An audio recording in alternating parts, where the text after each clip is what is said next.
Uncle, you were born in Ramallah, correct? Yes. In Ramallah, okay. In Ramallah, let's go back fairly early, but tell us where you lived in Ramallah. I lived in الحرجة في حارة الشكرة. And where is that in relationship? I know a lot This of is people this will know is that. the west of the municipality, the old بلدية. And did you just live in one house when you were growing up, or the same house, or did you change houses? No, we live in the same house. Okay. In that house or in that area, when did you come to the United States from Ramallah? I came October 13th, 1960. 1960. Okay. So how old were you when you? Not quite 19. 19. Now tell us then about your, if you would, growing up in Ramallah. Tell me about a little bit about your family and grandparents on your mother's and father's side. Who was your grandparents on your father's side? Grandparents on my father's side, they were Julius, Ibrahim Baba, and my mother's side, her father is Butros Ilyas Baba. And So who was- they both were Baba. Both were Baba. And what about the wives of your grandmothers then? The wife of grandmother, Your from wife of your grandfather, yes. Who, your grandmother, what was her name? her name is Sarah Khalaf, That's on your my father's side. father's side, and then on your My mother's side, her name was Ida Rafidi. Okay. Tell us, when you were young, tell us a little bit about what you remember about Ramallah and your Well, the youth time in Ramallah, it was the most beautiful time of my life.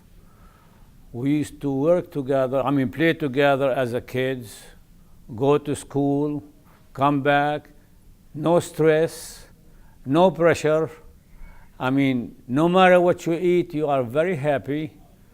You eat nothing but healthy food anyway. You eat once a week meat, and if you have an egg once a week, that was caviar.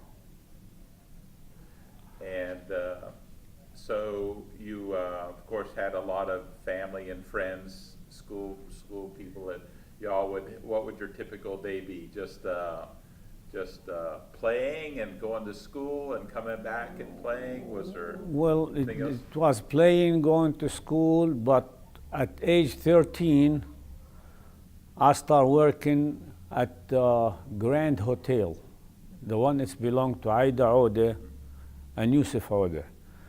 At that time, I was selling cigarettes. They used to give me a little box. I put a few pack of cigarettes in it, and going around between the tables, and whoever wants cigarettes, I sell them cigarettes. And believe it or not, they used to pay me 5 dinar a month. But for 13 years old, I was making 30 dinar a month for tips. And 30 dinar a month at that time, it was more than what the minister of Jordan making. So it was, the job was at night. I have to stay till about 1 or 2 o'clock after midnight because all the parties start a little bit late over there. And that's quite a bit of money back then. It was a big money.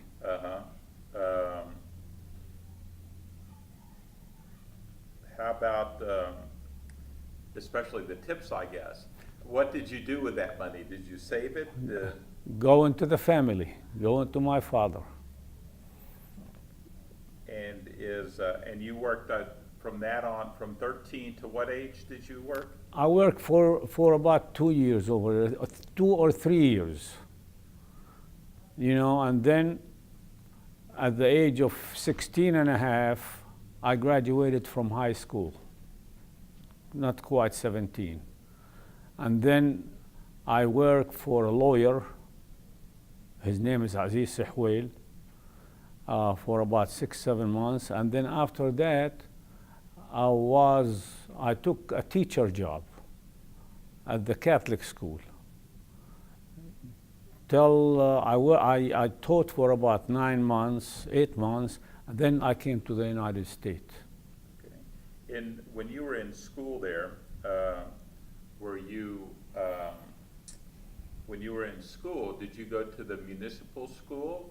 No, I went to the government school because the tuition for the French school was a little bit too high for the family budget. So it was a good school. I went all the way from the first grade all the way to the, to the graduation from the school.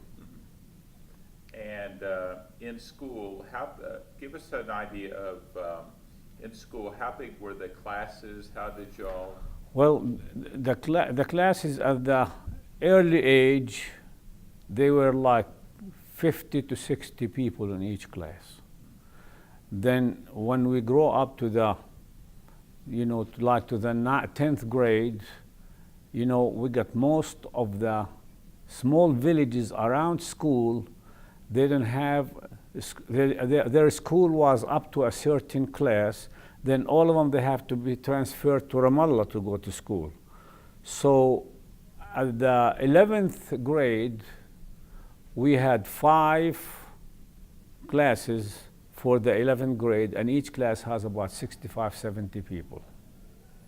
Pretty big sizes. Yes. For Ramallah.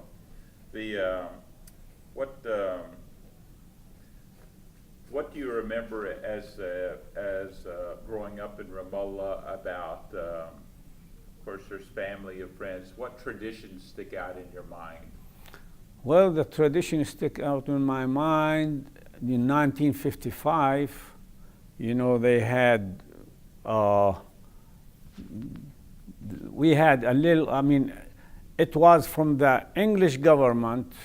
They wanted to enforce some kind of laws or something like that. So we used to go demonstrating every day, demonstrating, and people, they went too far. They burned library, they burned tires and things like that.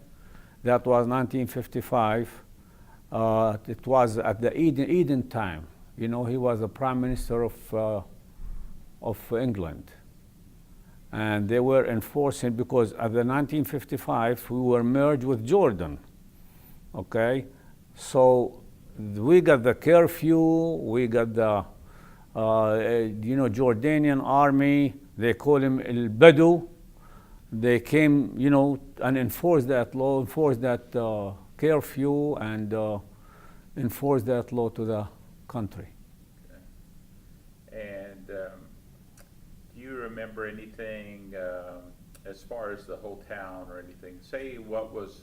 Give us an idea of what was Easter special? Oh, absolutely. Like Easter was a great, great, great holiday for the Ramallah people because they're all Christian. So the kids, they look forward to Easter because they might have a new pants or they might have a new shoes, and if you get a new shoes, you got about 2 o'clock in the morning to go to church. You wear the new shoes and the new pants to go to church to show them to the other kids. But it was a beautiful tradition. The Easter was great, The Palm Sunday was a beautiful, where the Boy Scouts, they celebrate and they have a beautiful parade. And then, you got Sabt al-Nur, where they bring the light from Jerusalem. That's another big tradition, which has become these days. I was in Ramallah last year, and at that particular event, it become national event. Most of the people from outskirts the Ramallah, they join that holiday.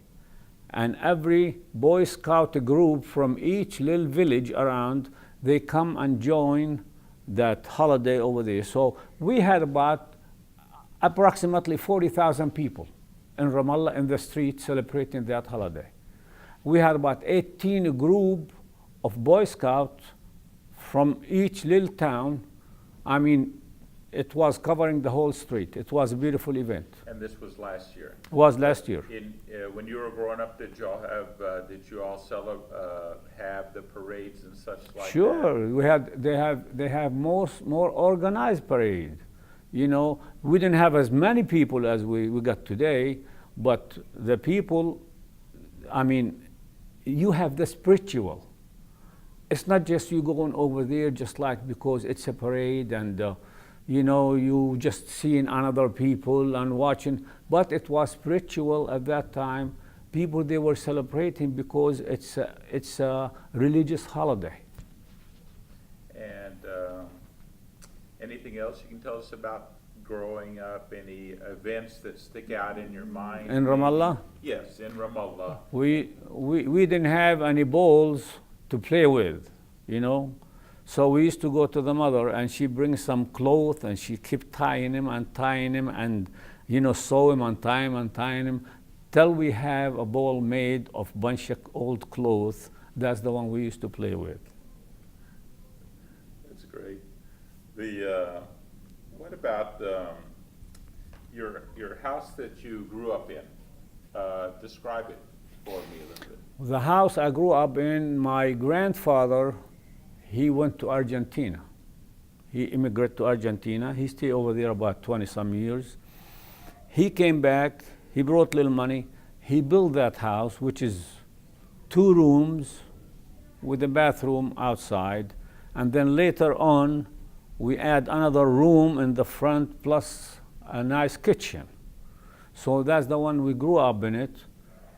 You know, 3 rooms and a kitchen and a bathroom, outside bathroom, not inside bathroom. Did you have electricity? Before the electricity, we used to light candle, what they call it, you know, that little gas, Yes. You know. And I think, you know, I was about 10 years old when we have the electricity in. And who lived in the house? What part of the family lived in the house? Well, my mother and my father, me, my brother, and about 4 more sisters, 5 sisters. And at the time, you said your grandfather was away? Is that My right? grandfather, no, he was at that time, he was there, which is he was living with us. And then he passed away when I was 4 years old. So he didn't live long enough to live in that new house.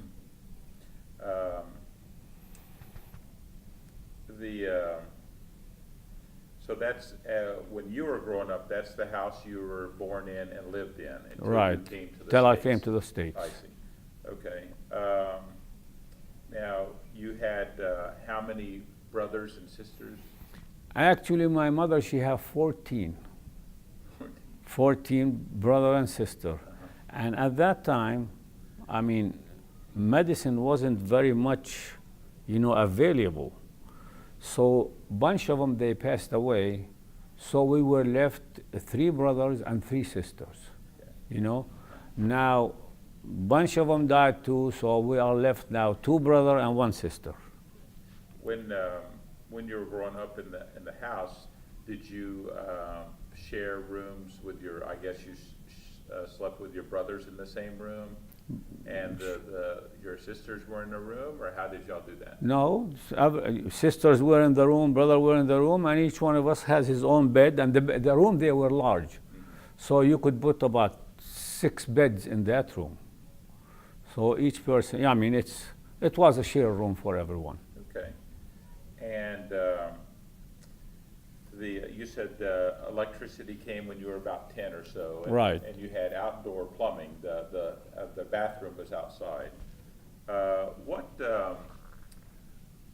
Growing up in Ramallah, what do you remember most? Just give me a couple of thoughts that come into your head as far as, you know, how things were, what Ramallah was like to you as a kid, things like that.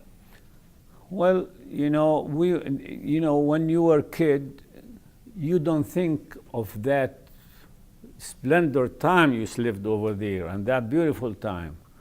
all we wanted at that time, you want to grow up and go al kahwa. You want to go to the cafe, and watch people playing cards and watch people smoking hookah and things like that.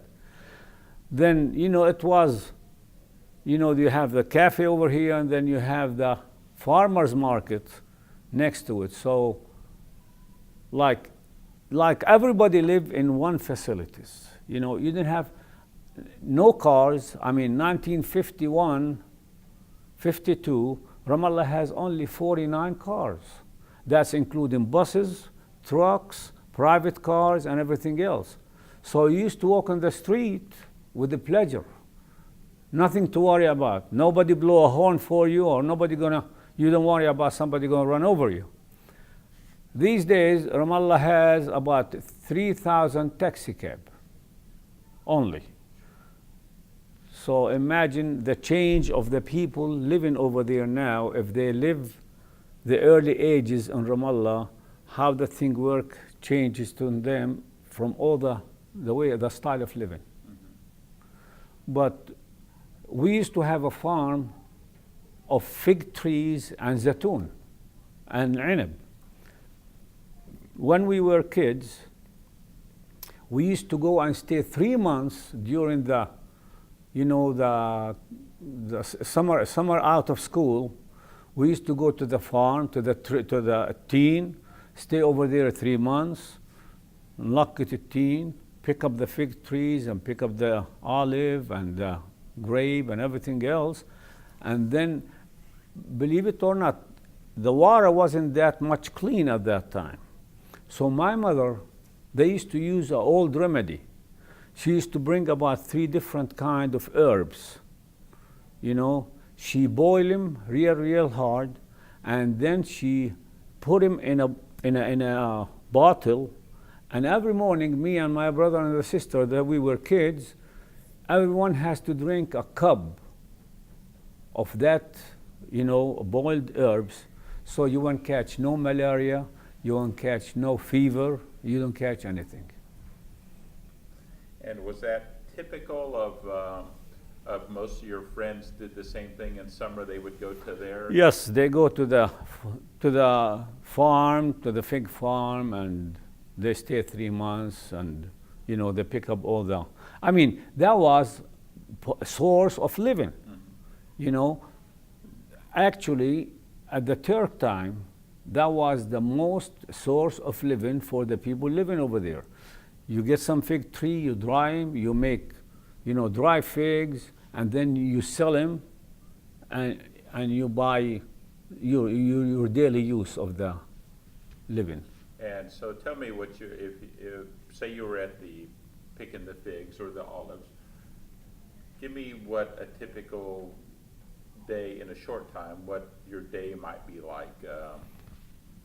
Well, you used to pick up the stuff in the morning before the hot weather start. You go around, you pick them up from under the trees, you fill up your baskets, and you bring it by the, where you're staying in that little house. It's not a house, it's a little tower, they're building.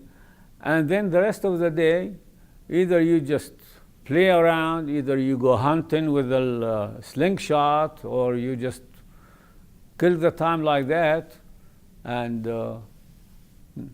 that's about all in that. I mean, it's not. What else you can do over there? Nothing. So you would lay the figs out to dry, though. Yeah, they lay the figs to dry, and then, that wasn't the young generation job. It was the older generation job, because they want to put it in a straight line, and you don't want to put any dust on top of them and things like that. So they'll come out nice and eatable.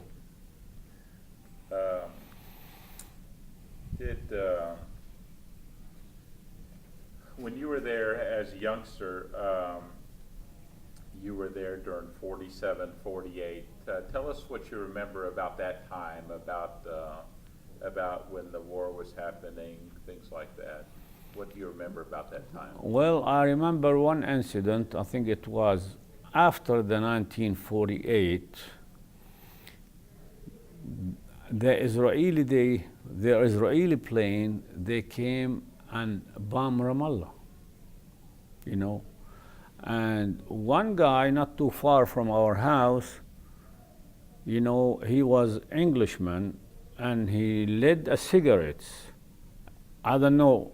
They saw the cigarette, they saw the little flash, and they throw a bomb right there and it killed him. So one of the bomb, it hit the graveyard, the old graveyard next to our house, which is about, let's say, 200 meters. So that broke all the glasses, all the windows in our house. Then we ran, we escaped, and my brother, you know, he put me on his shoulder, and we went to the field, you know, like a little field down the road. And we figured that we don't want to be in a house, so the house will collapse on top of us. So we went and we stayed, you know, in the field. Second day, you know, we went down to the fig tree farm.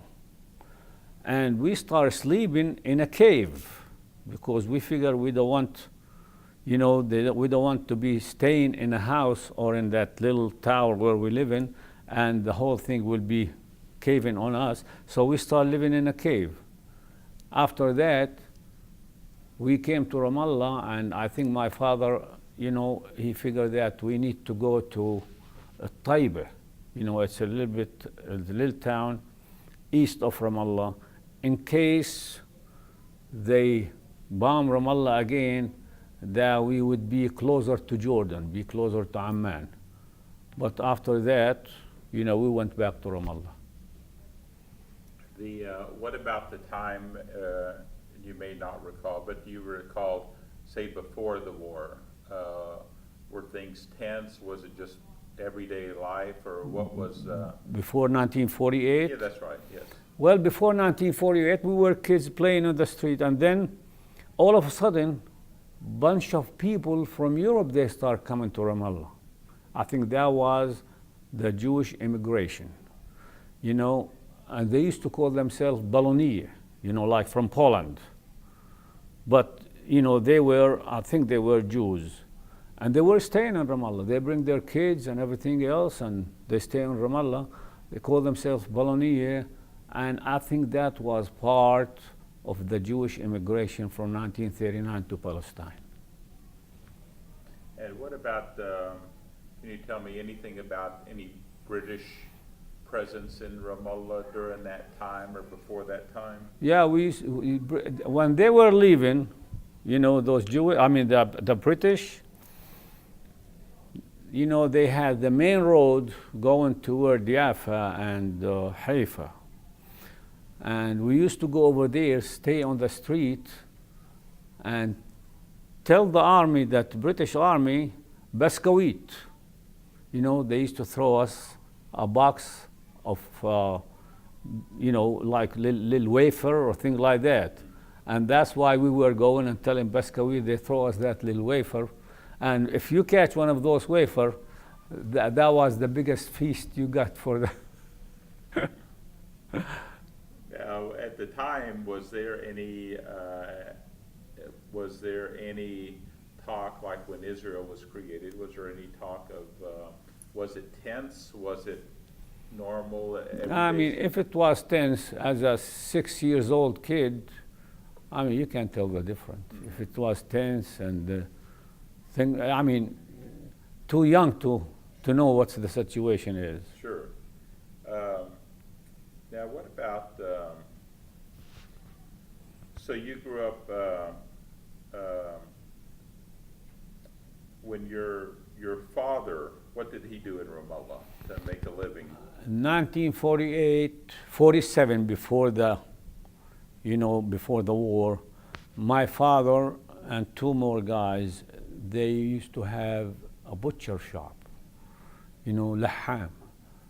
They used to kill cows, they used to kill, you know, ghanam, sheep, and at the shop they were selling them for meat. And after 1948, they start coming from from Jaffa, Ramle, Lid, all over. And then they went partner with 3 more guys from Lid. And finally, you know, they just gave it up, and you know, people, they didn't have enough money to start eating meat. And after that, he opened a little grocery store. You know, I mean, it's a small grocery store where they were selling sandwiches and lebanon and things like that. And before 47, what did he do before before the butcher shop? That was before 47. He had the butcher I shop. see. Okay.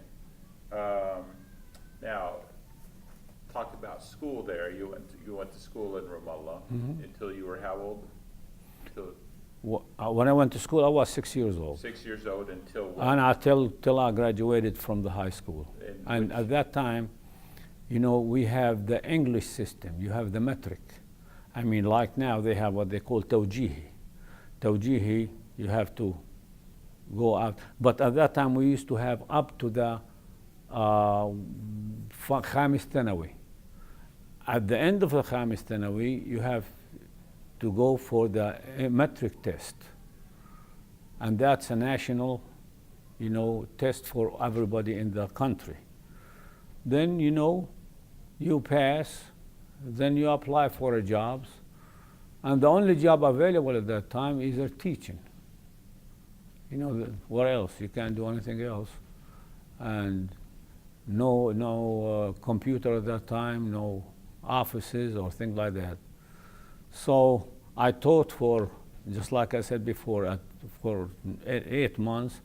I was earning 12 dinar a month. At 12 dinar at that time in 1959, I mean, the family need the money, so I was giving my father the money to spend money on the family. You know, keep little for your personal expense. And then after that, I decided I'm going to come to this country. But you went to the municipal school there. You went to the municipal school? Government school. The government school, okay. So you weren't married yet when you came to this country? No. You came to this country in what year, 60? 1960. 60. And where did you leave from? Did you? I left from Matar Kalandia, you know, which is the one they demolish it now. You know, it's not even in exist. It was, before it was even for a private plane, you know, for the Israelis over there. But at that time, there was the only airport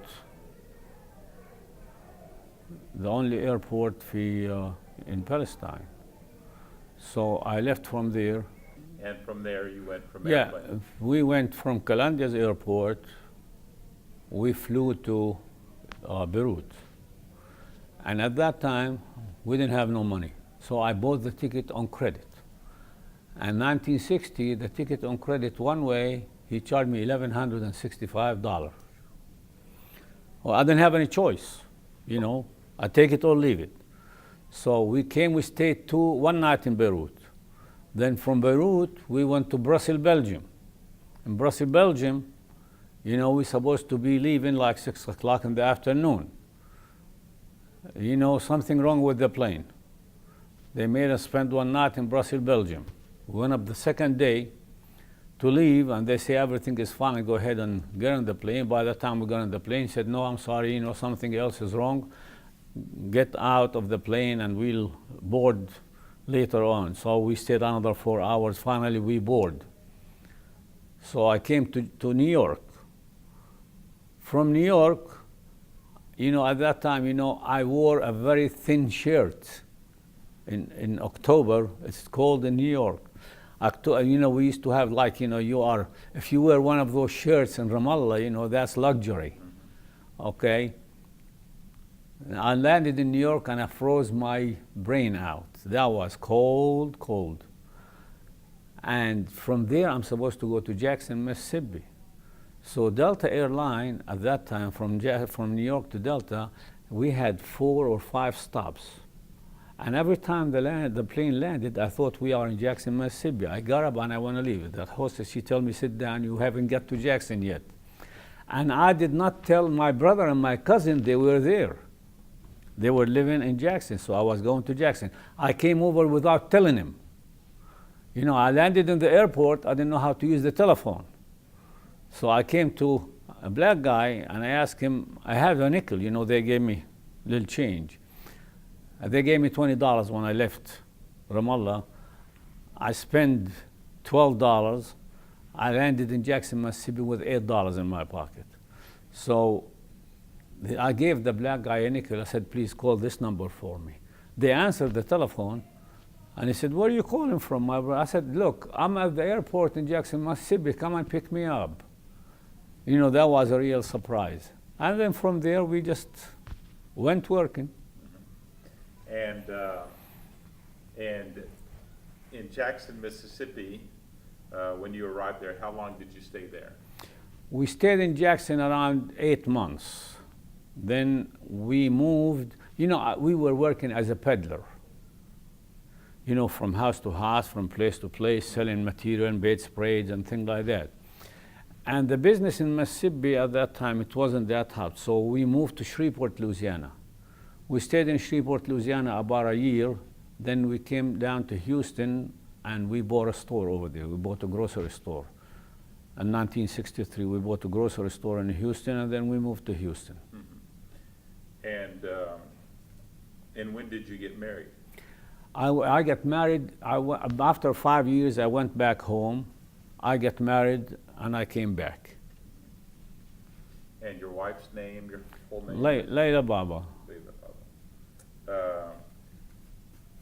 Now, you got married, you went back to Ramallah, got married.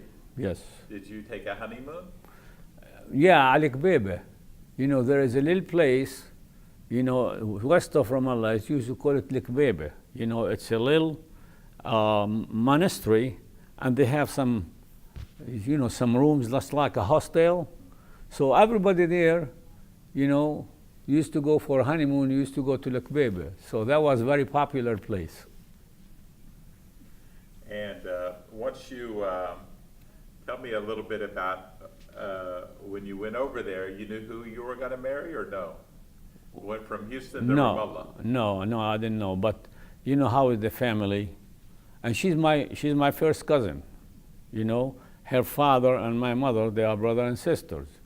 Well, you know, you go over there and you start, you know, you want to get married and establish a family, and you know how the influence of the mother and the father, you know, this one is good. Then, thanks God, 27th of last month, we've been married for 47 years. And so, so you came here. You brought your wife here with you when you came over, or did she come later? No, she came later, 8 months later. 8 months later. Okay. So you settled down. You were in Houston already settled. You had a store there. When you brought your wife, did she work as well, or did No. Okay. When I brought her, she didn't work, and I just purchased a house in Houston, and me and my brother, you know, it's a big house. We both, him and his wife, and me and my wife, who were living in the same house, till we get a little bit more established, and then I moved into another house. Mm-hmm. And how many children do you all have? I have 4 children now, 2 boys and 2 girls. The oldest girl, she's 45 years old.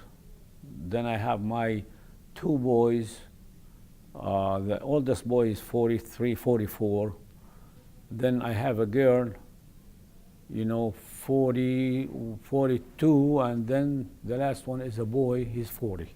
What are their names? Abby, the oldest girl, her name is Claudia, and the oldest boy is Ibrahim. You know, we call him Abby. You know, and after the name of my father. Then Reem, and then my youngest boy is Charlie. So you came here in '60, right? Mm-hmm. And you were, how old were you? You were I was 19 years old. 19. Coming from from Ramallah. You haven't been here before. I don't know if you'd been outside Ramallah before then. What did you think of the U.S.? Paradise. When I came here, well, when you start going to work, you know, على peddling, and you make like $100 a day, and you start converting the $100 to dinar, and you figure how much you made in a day compared to what you make over there, 3 times what you make a month. That was the ultimate. And what did you find out about, did you like the climate here, the people, what did you think of the big cities? What were your thoughts about all that? Jackson's not a big town, but you flew into New York. Yes. You know, what did you think at the time? Well, you know, it's a different, the most hardest thing when you come first is to accommodate yourself to the food. You know, you go like chicken fried steak, and then you start thinking, chicken and fried steak, how that thing will work, you know? So bunch of stuff, you know, it took us a little while to accommodate ourselves to it. You know, then, you know, the water. You know, we got used to drinking water from the faucet over there. You know, you go to the well. You know, it's water coming from the rain, natural water, and you get it from the well and you drink. So when you start drinking from the faucet and you have all the chlorine in it and everything else, you know, that's something you just couldn't accommodate to it right away. It took you a little while before you do it. And other than that, you know, it took me about a month and a half. I got my driver license, which is I never drove back home. I didn't know how to drive back there. But when I came here, in about a month and a half, 2 months, I got my driver license, and I started driving and going along. And you didn't speak much English before you came? No, I spoke English. You did? Okay. Yes, I spoke English. It just, you know, the pronunciation, it wasn't the best. And a lot of people, you know, when they talk, especially in the South, when they talk, you know, they swallow half of their words anyway. So you have to concentrate on what they're saying before you, you understand all what they say. What was it like when you were just raising your family, or in Houston? You know, talk about maybe your neighbors, interaction, you know, other people in the community, things like that. We didn't have any problem at all. One time we had one incident. One guy, he was living next door to us, and all my kids, they going to school, and we were living in cul-de-sac. And my kids, I have 4 kids, and each one of them has a car. And he always, you know, create problem. Why we parking? I said, where else we going to park? We park in the cul-de-sac. He said, we park in front of my house. That's not your house. This is a county street. And we could park in there anytime we want to. You know, and then after that, I mean, we have a little dispute, and I moved from that house. I gave it to my son, and I moved to Sugar Land. But he became much friendlier after that, and he never create any more problems. What you go back to Ramallah? Every year. Every year. If it's not twice a year, it's once a year. And what was Ramallah like after you had been, say, the first time you went back from the States? How long was it? The first time I went back, 1965, to get married. And the only thing you see the building just as big as this chair. You know, you start comparing the building over here to the building over there, and they shrink. The building, they shrink in your eyes. You know, the street, they narrow in your eyes. And you still have family in Ramallah? I still have my cousin, my wife's sister, and her children, and I got a lot of friends over there. Mm-hmm. You could make a friend with a cup of coffee over there. You go to the coffee shop, somebody comes in, and he ordered a cup of coffee, and he said, "Don't take money from him, it's on me." Next morning, he become your friend. You know, social life is perfect over there. I mean, social life here for the older people, a lot of times they sit on the couch and cry on themselves. That's why we still go back over there. And what about Ramallah has grown a lot since you left. What do you think about Ramallah now?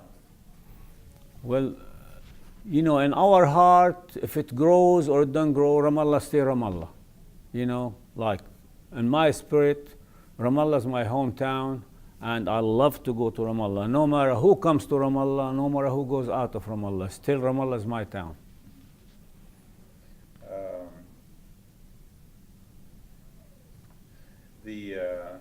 You keep up with the political events going on all the time in Ramallah, and if so, what do you think about about the future?